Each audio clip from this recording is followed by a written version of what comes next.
There it is. So this is chapter 4. I'm going back to chapter 4, the material on prokaryotes. Let's see. Where do I want to go?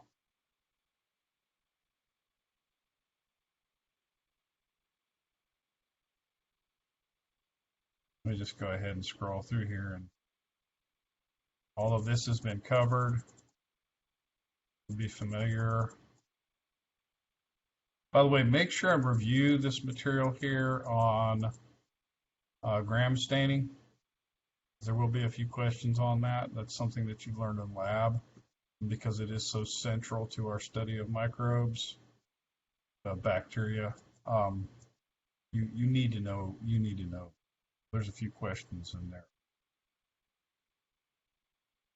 Gotten through all of this. Correlation. There's a word that you should know relating to this right here.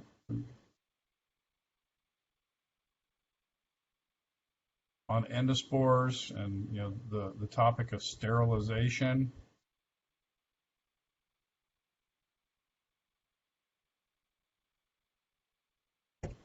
Sterilization, remember that means everything is dead.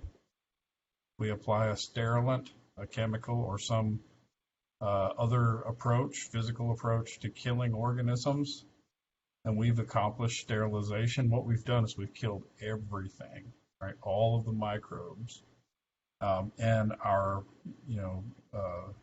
sort of acid test of that is the fact that there would be no endospores left. If you've killed endospores, you've killed everything else because these are the hardiest of all possible life forms. All right, so there's that term sterilization, and this sort of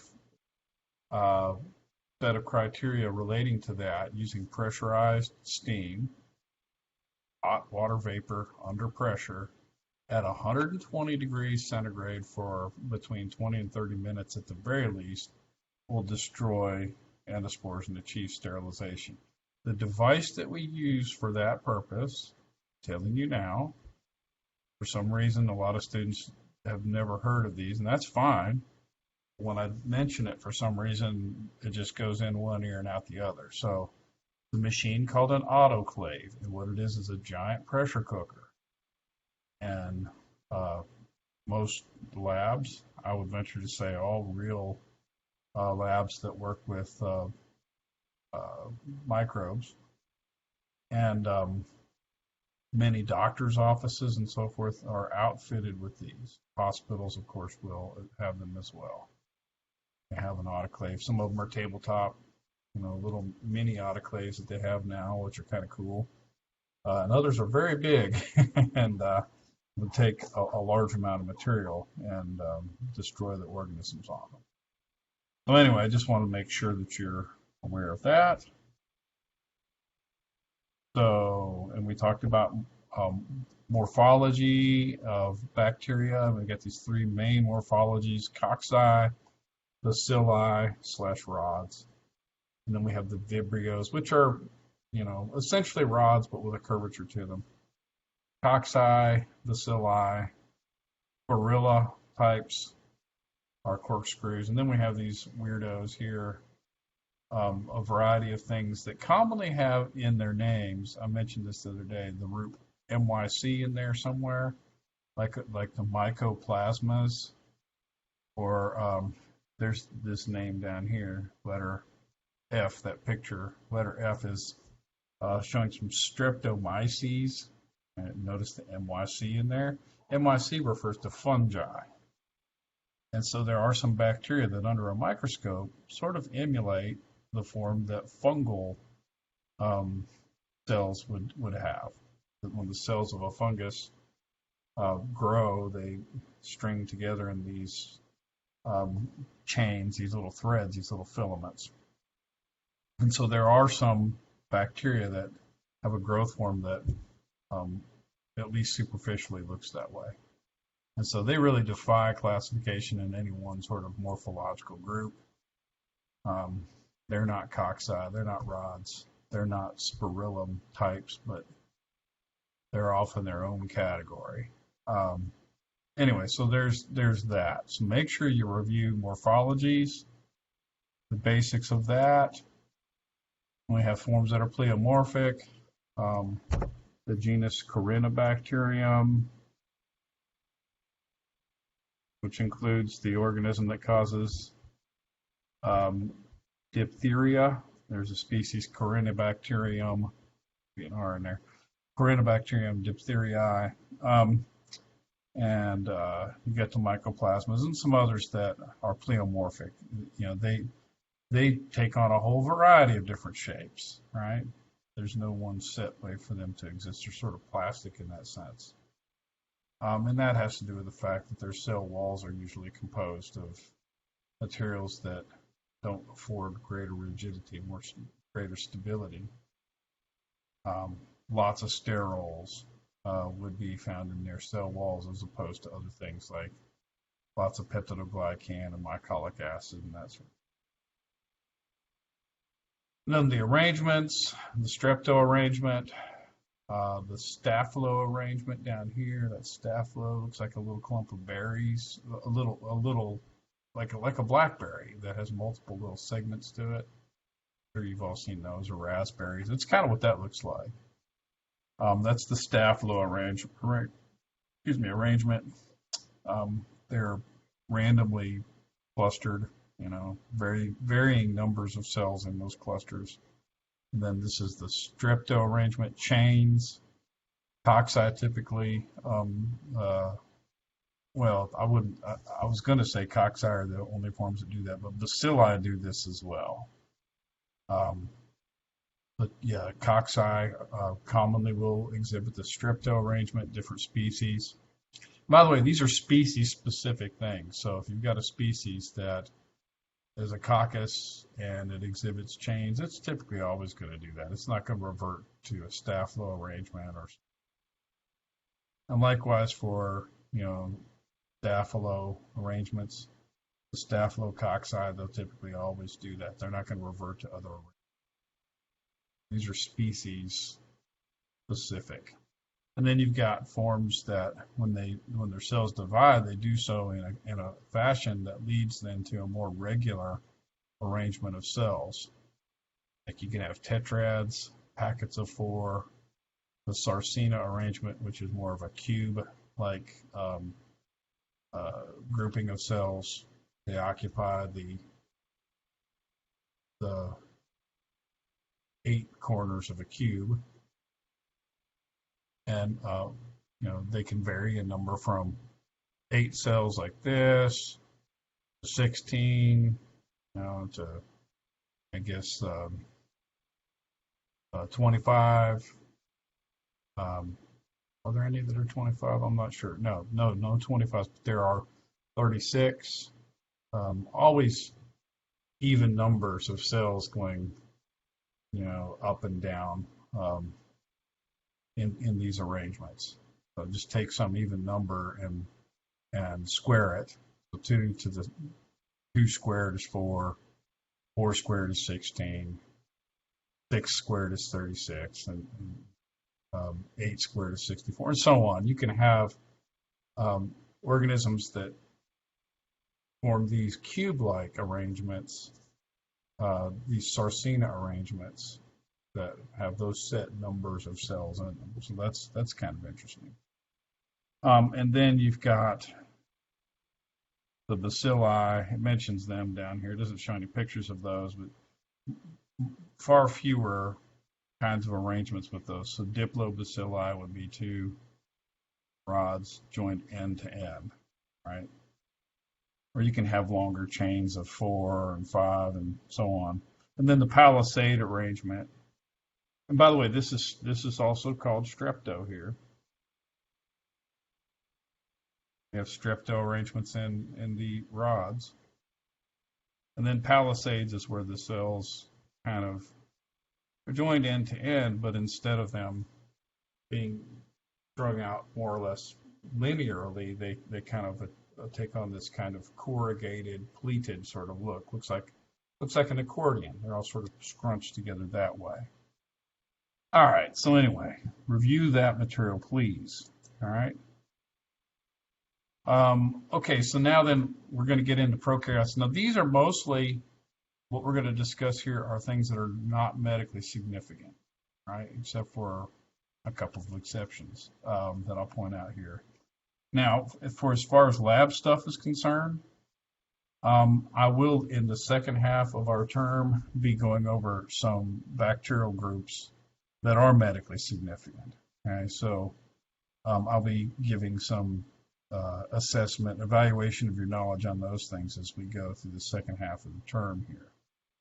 And by the way, that also reminds me that we'll soon need to have a big lab exam. I'm not going to do that right on top of the lecture exam that you're going to be doing this weekend, but soon thereafter. All right, coming at you hot and heavy, I know. It would be less compressed if it was a 15-week term, but 10 weeks is well. If you were in the 5-week term, we would already be pretty much done with everything. So it is what it is. So anyway, let's talk about the prokaryotes with unusual characteristics. Many of them, as we've pointed out previously, are not pathogenic at all. Right? Many bacteria, many microbes are not pathogenic, or at least we aren't aware of the effects that they could be having on us if they live in our bodies. Or on our bodies. They may be there doing various things, but as far as any negative consequences of that, a lot of times it just doesn't happen. Now, these forms that we're going to discuss, many of them are described also by calling them free living. So what that means is these are things that don't have to have another organism upon which or within which they live. They make a living independently themselves, all right? So, yeah, it stands to reason that those aren't going to be biomedically significant usually, unless they release compounds into the surroundings, and they're not doing that on purpose to harm you. But should you ingest those or breathe those in or something, sometimes that can cause problems. So even things that aren't non-pathogenic sometimes can cause some medical consequences. But for the most part, these aren't the bad guys. So now there are quite a few of these free living non-pathogens that are photosynthetic, which means they take light. They can take light energy and utilize that. They're equipped with biochemicals in their cytoplasm that allow them to absorb light energy, so that it can be put to work, it can be used to do some work. And commonly what they do is they take carbon dioxide, which is readily abundant. It's in the atmosphere. Actually, there's more out there than really should be, because that's one of the main contributors to climate change. It is the major greenhouse gas that's emitted in all kinds of ways, but it's there naturally as a result of cellular respiration of organisms. So when CO2 is released into the surroundings, some organisms, these photosynthetic forms, can take it up, and they can use sometimes water, most frequently water, or they can use other things. I'll put down in here in parentheses another option that some of them utilize, H2S, as hydrogen sulfide. So some species that live in a watery environment will take up water along with that CO2. If water availability is limited, or if they don't have the enzymes available to utilize water may be tremendously abundant, but they don't have enzymes to utilize that. Instead, they'll switch over and use this reduced sulfur, hydrogen sulfide. And so when those things are taken in, provided there are the appropriate enzymes that their genes are coding for, and provided that there is light. Notice light isn't part of the equation. It's put over the arrow because light's not chemical, but it's not going to become incorporated into these molecules in a chemical sense, but it merely provides the energy to kind of catalyze the process of taking the electrons that are here in these hydrogens, either from water or hydrogen sulfide, pulling those off and adding them to the carbon here, right? And if the electrons are stripped from water or hydrogen sulfide and they go over to the carbon, then the hydrogen ion that would be left behind likewise is going to go over there. So essentially, we're just adding those hydrogens to the carbon dioxide. And that process is when we remove those electrons, that process is oxidation. And after that happens, there's the addition of those things to the carbon in carbon dioxide. So that is reduction. We have an oxidation that's immediately followed by a reduction. And the result then is this. The reduced carbon in the carbon dioxide becomes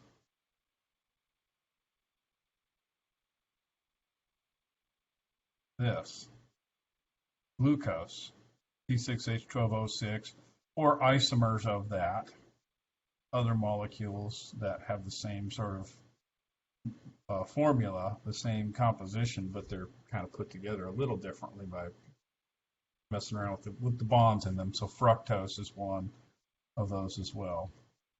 Some sort of 6-carbon sugar, hexose. So that's what you get. All right. So we can refer to this as a molecule now that contains reduced carbon. When we've added electrons and hydrogen ions to that, we say that that's a reduced molecule, reduction. And light is used to make that happen. And then, of course, there's a waste product that's released. And in the water-using organisms, it's going to be this oxygen here. And I'm not totally balancing this equation, but just know that that's what you get. Is some oxygen as a byproduct of having oxidized the water, right? Or if you're a hydrogen sulfide user, you're going to produce molecular sulfur.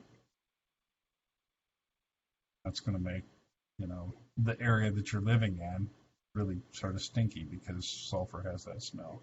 Well, here, let me just go ahead and reduce this. So basically, for every 6 carbon dioxides, the equivalent of 6 waters will be used, and you're going to get this glucose and a resultant production of 6 molecules of oxygen. That's what photosynthetic forms do. And what they can now do is take this reduced carbon in the form of the sugar, glucose, and turn around and break that down as their food. So they're making their own food. They'll channel that into cellular respiration, and they'll get ATP from that. They're getting their own food. Right? So they're self-feeders. They don't have to depend on other things that they then ingest or absorb. They simply make their own food, provided they've got the raw materials, which admittedly are readily available to do that.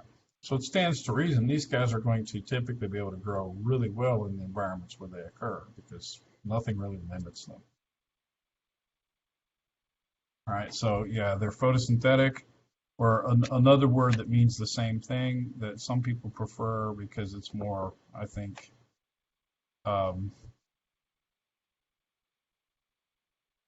its meaning is more direct, I guess you could say. So photo refers to light, auto means self, and troph means to feed. Light, self, so they're self-feeders. This is feeding. They're the photoautotrophs, all right? And there's 3 major groups of bacteria that engage in this. Normally, we think of photoautotrophs as trees and plants and eukaryotic things that are green. When you look out the window, you see that the world is green out there, mostly that would be eukaryotic photosynthesizers, photoautotrophs. But there's a lot of bacteria that do this. In fact, this first group, the cyanobacteria, which are colloquially named algae, which, we should put that in quotes because they are not true algae. The true algae are eukaryotes. Let my attack dog take care of this. Anyway, so we got the cyanobacteria, and then we've got these forms here that utilize sulfur, hydrogen sulfide, as their source of electrons. And we've got the gliding fruiting bacteria, which are, in the grand scheme of things, not as significant in terms of their photosynthetic capabilities. But yeah, these guys up here, I'll just say that in a lot of environments, they are really significant. The cyanobacteria are really. So cyanobacteria are really diverse. There are many, many different species, and they're, for the most part, aquatic. We find them in freshwater systems, marine systems. They can live in moist or on moist soil. There's one genus that is one that you've encountered, whether you know it or not. It's called nostoc. And remember, a genus is a group of organisms that are closely related, that all, are typically clumped together by taxonomists. The nostoc species will form these kind of gelatinous sort of films that grow on soil, especially in places where the plant growth is not all that great. If you've got a lawn that's been planted and it's not really growing well, you'll have bare spots. Sometimes you'll see this blue-green kind of filmy material growing in those places, especially if there's a lot of sunlight, and that would be nostoc. Or you find it in parking lots in the corners where people don't walk and where cars typically don't tread. It'll grow there, and a lot of times it'll grow really well when it's nice and rainy and wet. But when it gets into the summer months or parts of the year where there's not as much rain, it'll kind of just dry up, and it'll appear to be dead, but you rehydrate it, and it can come back, so it can go into the dormancy. Kind of neat. So yeah, that's an example of a form that's not strictly speaking aquatic. That is, doesn't have to live right in the water. Some things do. They live in ponds and lakes, or very large rivers that are kind of slow flowing. They can inhabit those places, and they can be very significant contributors to the economy of the community that they live in. They take in sunlight that is used then to make carbohydrate, and because they're really not limited in that, they build their numbers way up, and things that could feed on them become abundant as well. So they serve as food for organisms that are more of a consumer type of metabolic profile. But yeah, they are, even though we, again, mistakenly refer to them as algae, that's kind of like the common name that's been given them. They're not true algae, but they are instead bacteria. And so here's that word cyanobacteria. Cyano means blue-green, and that greenish color, by the way, is due to the presence of chlorophyll. They've got a bacterial type of chlorophyll, and that's what's used to absorb light energy so that they can carry out photosynthesis. And if we were to do a gram stain of these, we'd find that they are technically gram-negative organisms. So they have gram-negative cell walls with the outer membrane of lipopolysaccharide and everything else that accrues to gram-negative organisms, plus the addition of the chlorophyll and the ability to photosynthesize.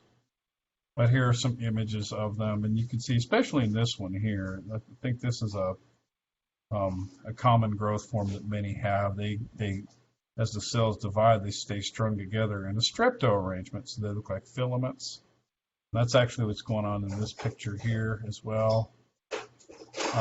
These are like little tetrads in this picture. I'm not even sure what that organism is, but this one down here is a whole lot like members of a genus known as Oscillatoria, which is a very commonly studied organism in, say, general biology classrooms and so on. It's very easy to culture, and you can grow it in an aquarium, and it'll produce this filamentous sort of green growth. It becomes so abundant that you can, dip your hands down into the water and pull it up, and the stringy green slimy stuff will be hanging from your fingers. If you're a fisherman and you've ever fished in a more fertile kind of lake or pond and seen a lot of green filamentous stuff growing up off the bottom, it's liable to be Oscillatoria, what we would tend to call an alga, a true alga, but instead it's a cyanobacterium. So there's that, and this is a stromatolite over here. This is a rock, essentially, what looks to be a rock. It's mineralized, and when it's sliced through, you can see all of these little rings and growth rings, which are actually representative of layers of blue-green algal growth in shallow marine environments. And so what happens is, let's say, here's the surface of some water, right? This is the sloping shoreline. And what you'll have in this shallow water here, let me use a different color. So here's a clump of blue-green algae growing. And they'll form this little mass. And then, over time, as that ages, new growth will form on top of it. And then as that ages, and starts to fade, a new layer of growth will happen. I'm sorry. And it just kind of builds like this. Now, the time that it takes for new layers to form is really long. And so, it may be thousands and thousands of years ultimately of growth that is going to be sort of archived or deposited in this mass. And then after a while, if the waters were to recede, if the level of the ocean were to recede,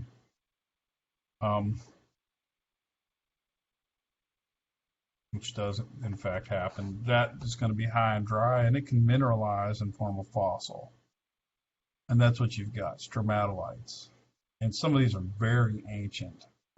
There are sections of shoreline in, say, Australia, where there's abundant stromatolites there.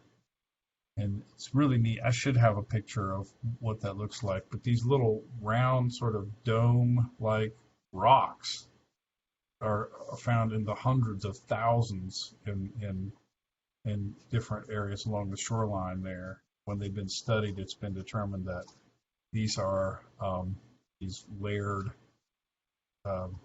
extended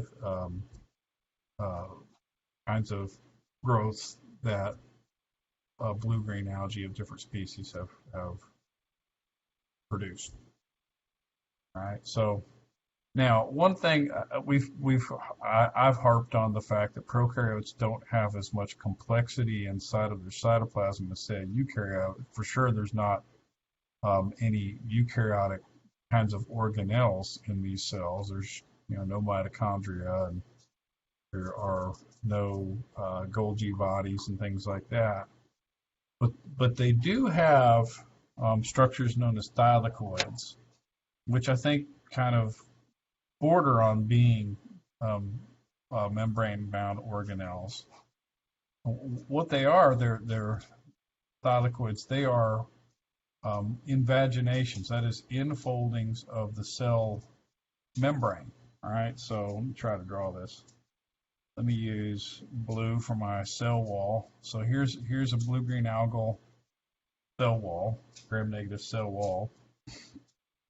And then inside of that is the cell membrane. But instead of the cell membrane basically butting up to and more or less mirroring the shape of the cell membrane, it actually is folded.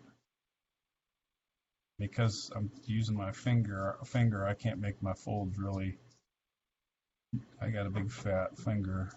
Can't make my folds nice and thin, but you get the idea, all right? And embedded in that membrane would be the molecules, the chlorophyll molecules that are used for the purpose of gathering light for photosynthesis. So they've got those, and so they're not free floating, they're not autonomous, but they are actually just in pocketings, in foldings of the cell membrane. And of course, as is shown in this picture here, you got your nucleoid, and you've got your 70S ribosomes, which are typical of bacteria.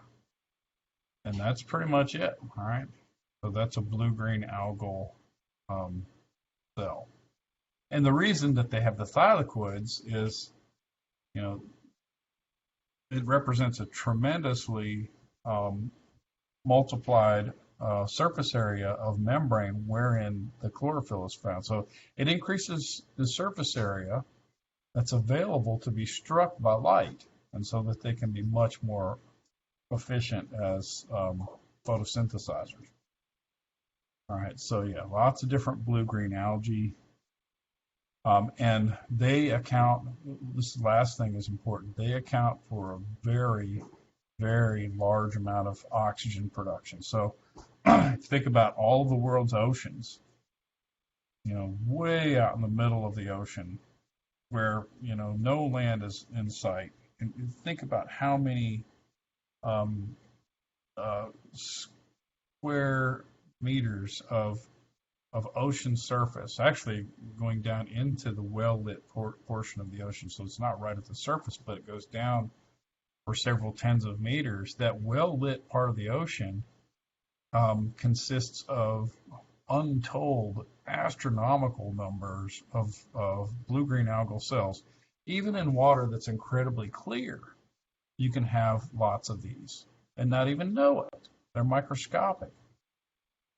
And they're all doing photosynthesis. As long as the sun's shining, they're cranking out sugar for themselves and then oxygen, which is going to rise up out of the water and go into the atmosphere. And it's going to contribute to the oxygen that we in turn utilize to keep ourselves going. So aerobic organisms are in a big way dependent on these guys, all right? Oh, one other thing I'll mention about the blue-green algae is that in addition to photosynthesis, many of them can take nitrogen. I mentioned nostoc up here. It and others like Anabaena and so forth are among the organisms that can take nitrogen, molecular nitrogen from the air, which is inert and useless, and turn it into things ultimately that could be utilized by other organisms to make amino acids. So if you don't think we're dependent on bacteria, well, you would be wrong. We are here because of things like nitrogen fixation. If it weren't for that, if organisms, so-called lowly organisms, weren't equipped with the enzyme systems to be able to do that, life as we know it would not be possible.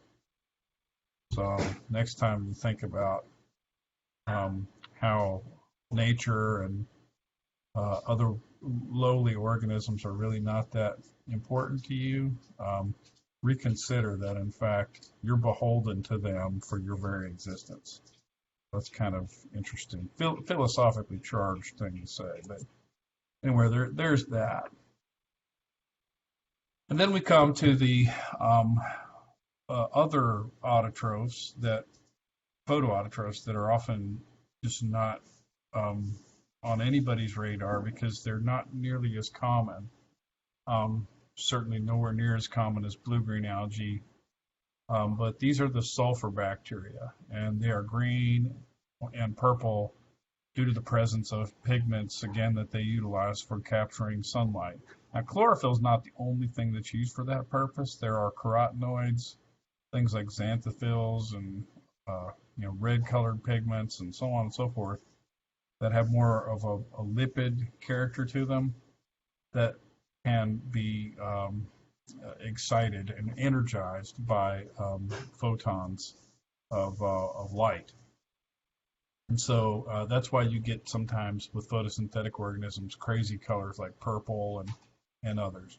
Green is typical of chlorophyll. It's green light actually that's reflected from the chlorophyll because green light's not useful to those organisms. Other wavelengths like blues and violets and so forth are captured, but not the green. And then purple light, I guess maybe would be a combination of blue and red.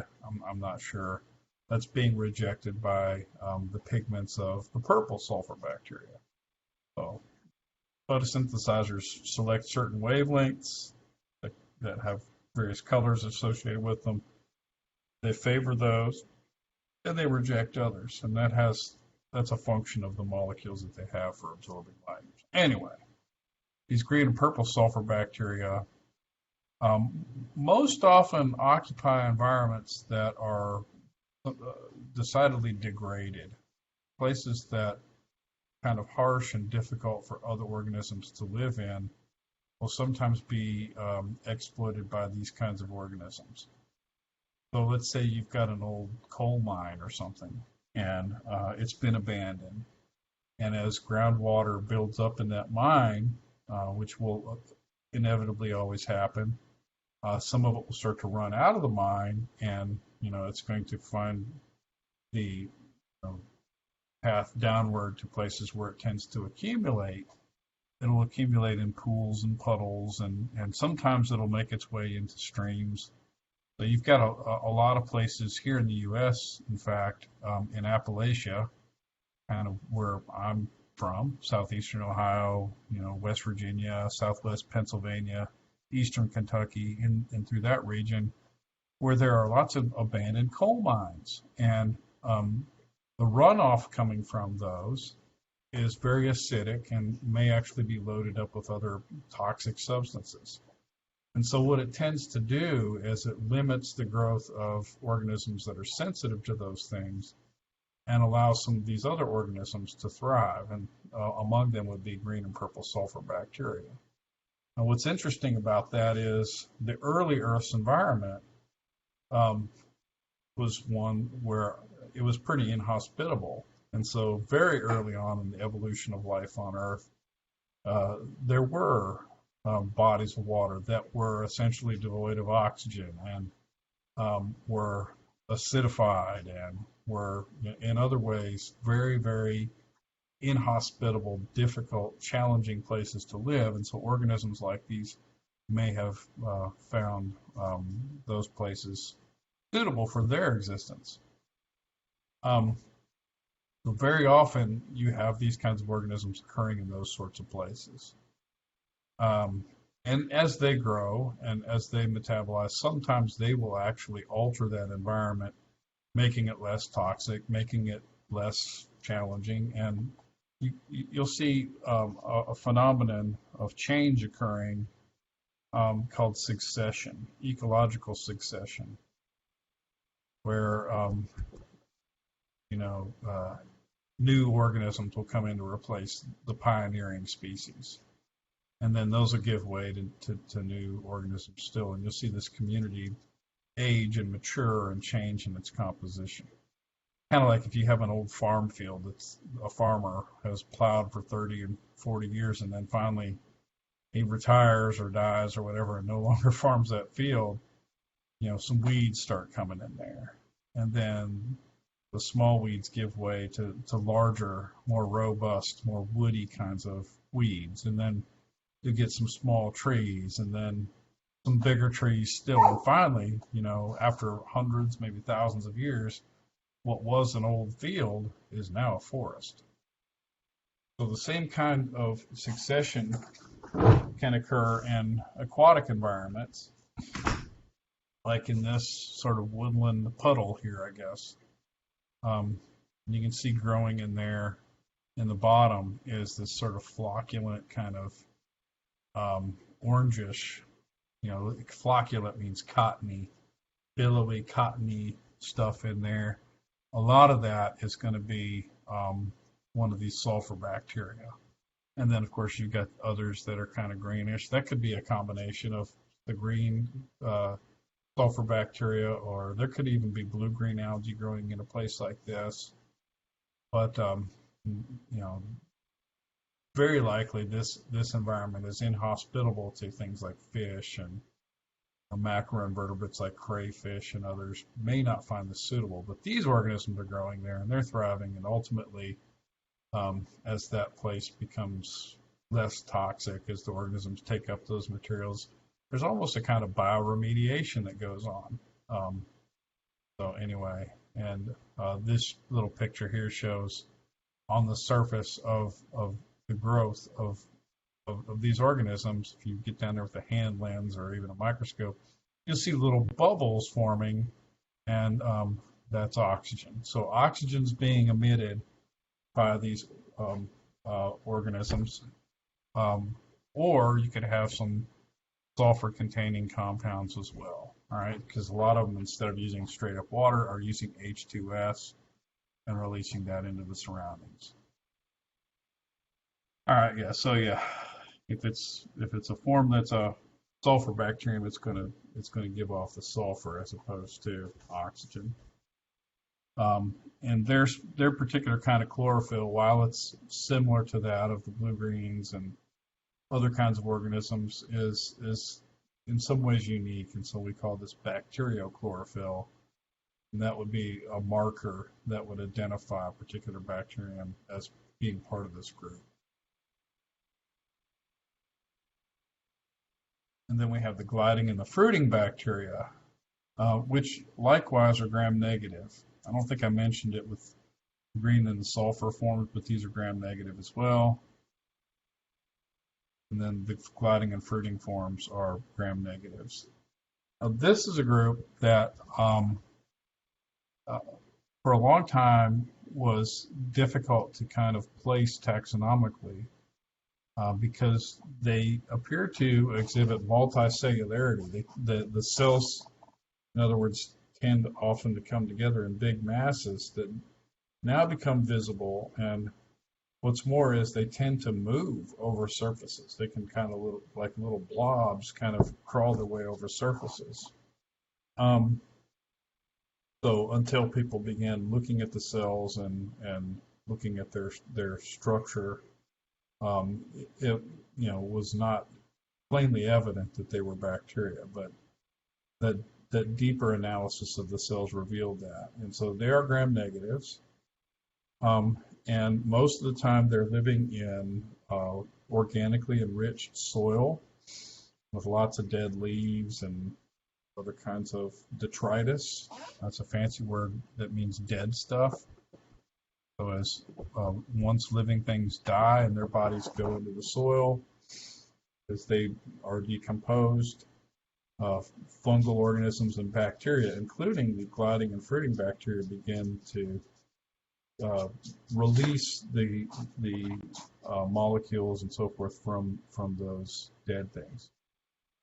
And while they're actively doing that, they're exhibiting what's called vegetative growth. So during rich times when there's lots of food available, and the temperature is optimal and the water availability is optimal, they're going to, do as most bacteria do. They're going to divide and spread through the soil. And there's not going to be really much evidence of their existence beyond the fact that detritus is breaking down. But when it starts to get hot and when it starts to dry out and these organisms are challenged, their response, their adaptive response to that is to aggregate.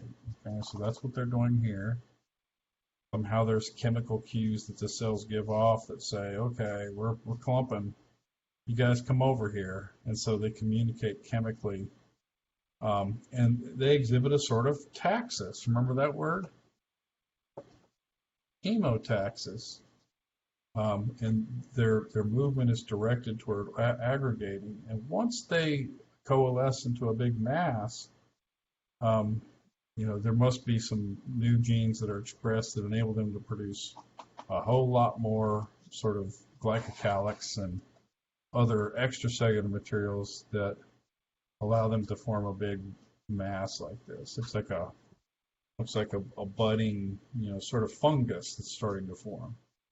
And I think early on, that's what people thought, was maybe this is some special kind of fungus because of that growth form. Well, we call that a fruiting body.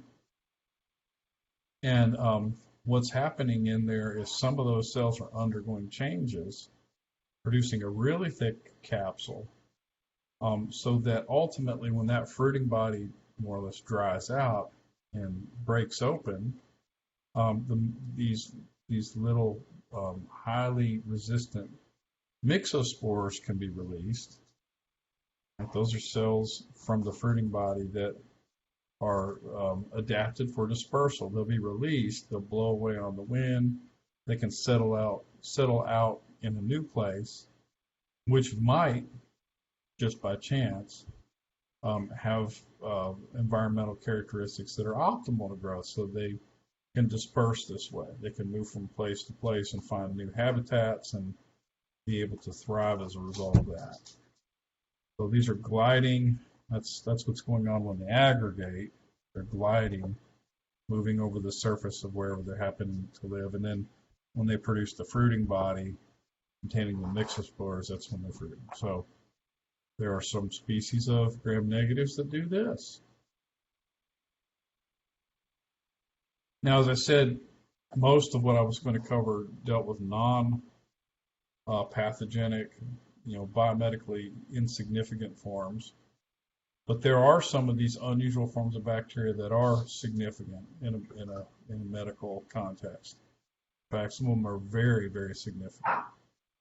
So one such group are members of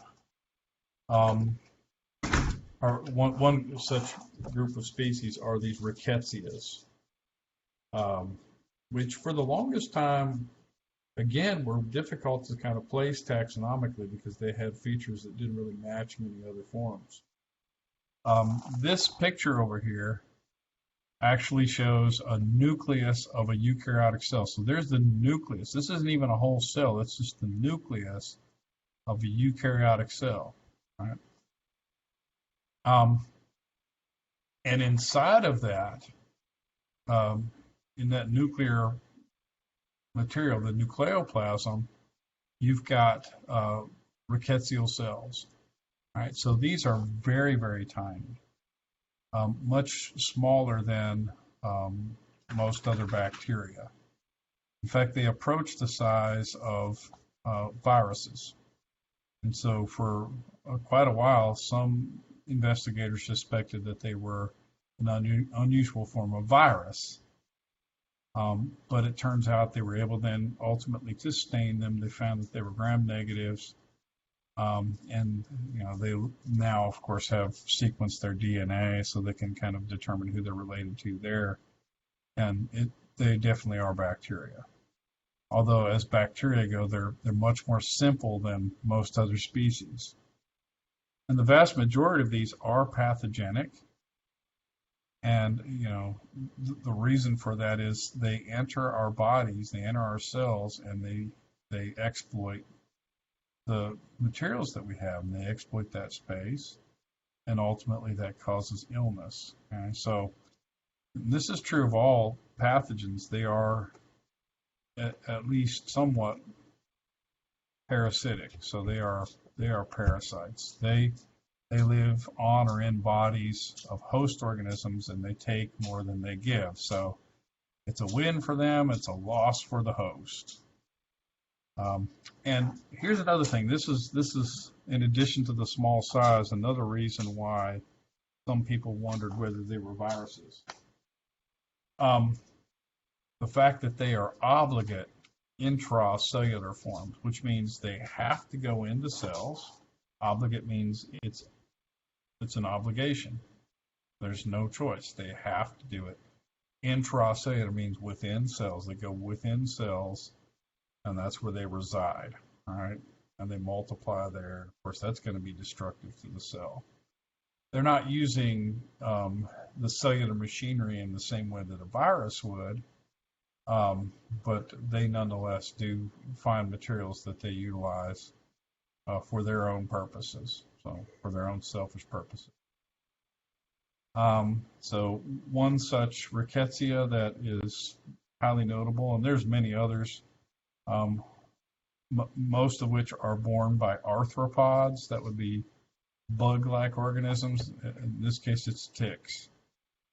So when we talk about tick-borne illnesses, ticks of certain species will often harbor within their salivary glands or in their guts or somewhere else these parasites that are really not doing any harm to the tick. The tick is simply being used as what we call a vector. So when the tick bites, for whatever reason, it might be just taking a meal of some body fluids or blood from a host. They in turn pass on their load of hitchhikers. In this case, it would be the rickettsias, and they wind up flourishing in that host organism's body, that mammal, or I'm assuming there are some birds and some other forms that can be infected by a variety of ricketsias. And Rocky Mountain spotted fever is especially bad because it causes a form of meningitis. There's swelling in the brain, and very frequently it debilitates the patient. If they survive, they're going to be saddled with some long-term consequences. But frequently they do perish as a result of this. It's often fatal. So there are some of those. Okay, so ricketsias, likewise, are gram-negatives. If you're kind of cluing into a theme here, that the gram-negatives are frequently are medically significant. You're on track, because that is a valid observation. But then another group of, again, gram-negative forms that are bacterial. And I don't have any pictures of these, but these are the chlamydias. So we've got a couple of members of that genus. The genus is Chlamydia. And so we got Trachomatis and Pneumoniae.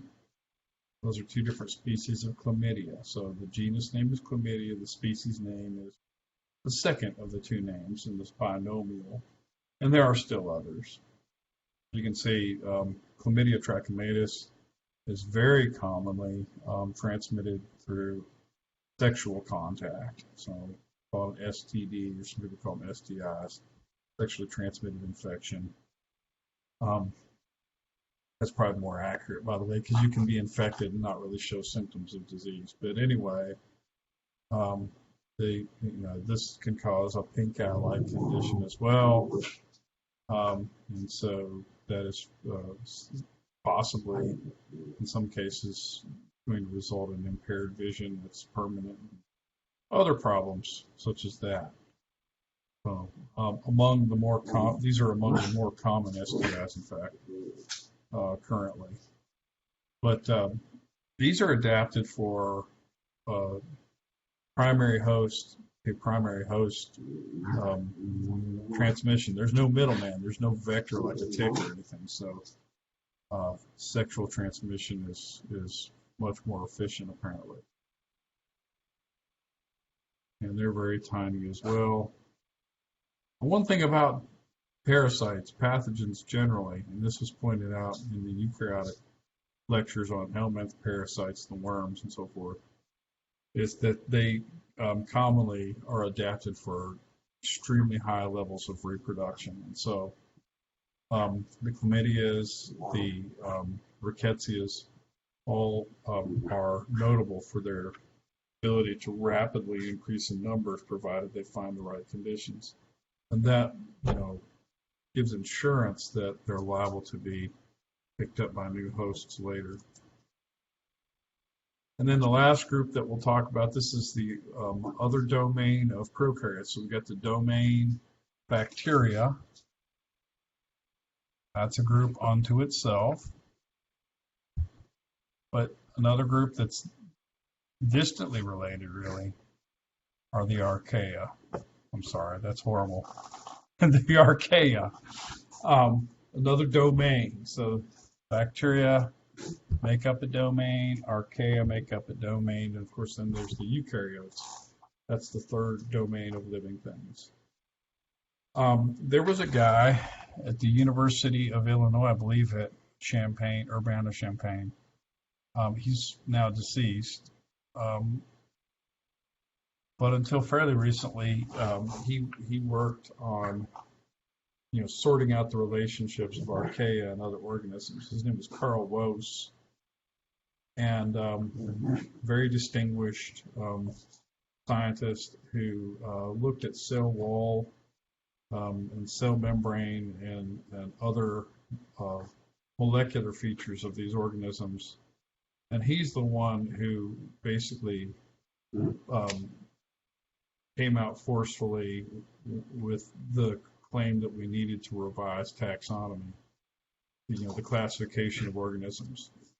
Because before Woese, the bacteria and the archaea were lumped together. The archaea were just considered a subgroup of bacteria, a special group of bacteria. But in fact, he was able to show convincingly that they are a group that has an independent origin and has evolved independent of the bacteria for billions of years. And that if you were to actually put together the tree showing relationships among these, it would look like this. Let me just draw it in here. So here's the root of the tree where the ancestor to all living things would be. That goes back 3.7 billion years ago. But at some point, there would be a branch that came off this way.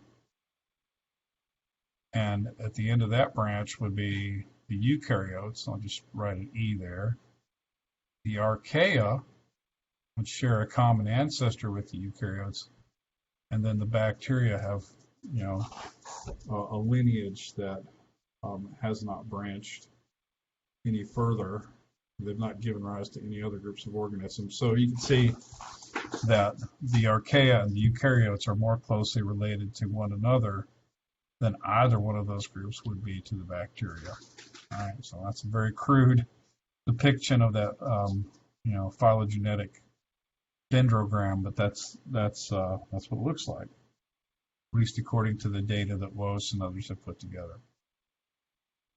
So yeah, you can see that they're both designated as prokaryotes, but as I pointed out many, many times, that doesn't mean they are closely related. It's just only refers to the fact that cellularly they have similar kinds of gross features. No true nucleus is the main one of those. In terms of their genetic material, mostly they are composed of single pieces of DNA that are circular. All right, that's true in both bacteria and archaea, so they share that. The archaea have a 70S ribosome as well, but in terms of its makeup at the molecular level, it's made of RNA, and the RNA they have is more similar to that of a eukaryote. So while the size is similar, the composition and structure is more like that of a eukaryotic cell. So, and I think that's one of Woese's main arguments for kind of considering them more closely allied with the eukaryotes. Yeah, so, and here this points it out further that the RNA of the archaea are very similar to that of, is very similar to that of the eukarya, whereas the bacteria are much less allied. There's much less overlap between bacteria and eukarya on that one particular point.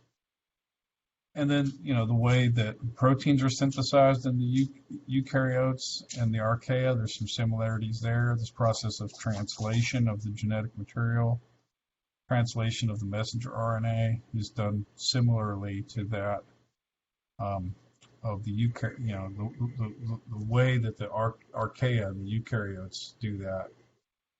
Those two ways are very similar. Archaea don't have peptidoglycan, so there's an important feature. That really takes them out of the running for close bacterial relatives, because as we've seen, peptidoglycan is nearly universal among the bacteria. So that's cell wall features. Cell membranes, the archaea, instead of having lots of phospholipid, phosphate heads that are joined to fatty acid tails through what are called ester linkages. The bonds between the tails and the heads in the cell membranes of the archaea are ether linkages. So that just suffice that to say that they're a lot simpler than ester linkages. There's no oxygen bridge between carbons there, but it's more of a carbon-carbon connection. That's probably not going to mean anything to you. And really, in the grand scheme of things, it's not all that important to our discussion here. But there are some membrane differences.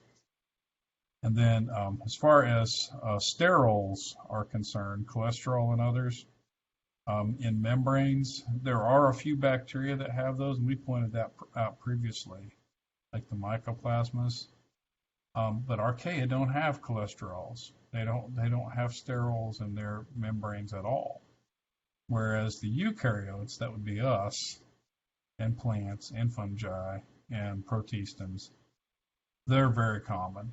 Cholesterol and other steroids, if you will, are really important parts of our cell membranes for a variety of reasons.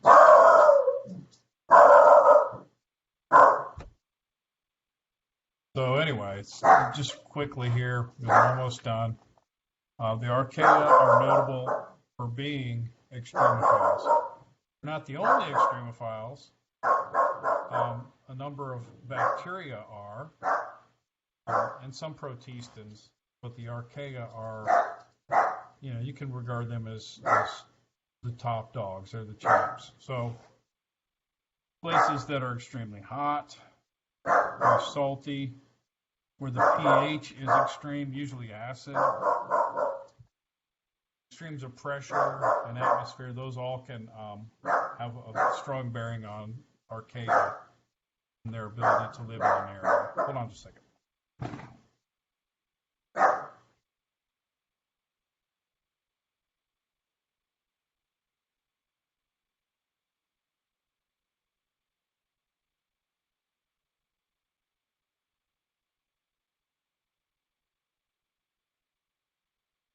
So, sorry about that. But yeah, places that are inhospitable to other living things are often going to be places favored by the archaea, probably because they don't have competitors in those. So, compared to bacteria, they may not be all that great at competing for limited nutrients and so on. So they find these difficult places that nobody else likes, and they flourish. All right, so they're champs at that. And so among them, you have a number of them that are able to produce methane. We call them methanogens. Methane is natural gas. So as they metabolize organic substances, one of the byproducts will be CH4, methane. So you can have underground vast deposits of methane, and archaea, going way, way back, millions of years, acting on plant material that has been covered up by sediments and so on, can convert that into natural gas. And of course, today we drill into those deposits and extract that for energy. That's kind of a big deal now. So hyperthermophiles, those are archaea that can handle really hot places, like you would find, say, deep in the ocean under miles of water, say around the Marianas Trench and off the coast of Puerto Rico. There are cracks in the ocean floor where hot magma comes to the surface, and that superheated water is devoid of oxygen and other things that most other organisms would need to live. And it's also extremely high pressure. Those organisms can handle it. The archaea can handle it, and they'll thrive in those places. Halophiles are salt lovers, so really salty places. This picture up here shows some collection ponds seen from high overhead. They must have used a drone or an airplane or something to take pictures of that. Well, this is like a coastal area. You can see there's a river that goes up through here like that, snakes through, like in a delta area near the mouth of a river. And what they've done is they've set up these kind of retaining areas where they've taken water and put it up into these very shallow pools. And as the water evaporates, there's salt that is, going to form a crust, and they can go out and remove that. And you can see that the pigment of the water is due mainly to the presence of archaea that are thriving in those places. And then there are a number of sulfur reducers. So instead of them using H2S as photosynthetic organisms do, and taking it and breaking it down, they actually take sulfur and add hydrogen to it. They add electrons and they add hydrogen ions to it. And ultimately, they make this stuff, H2S. So the hydrogen sulfide that sulfur bacteria use is actually produced by the archaea. All right, so that's a good point for me to stop. Organisms in the domain archaea have peptidoglycan in their cell wall. So anyway, I'm going to go ahead and post this. That'll be the end of it. All right.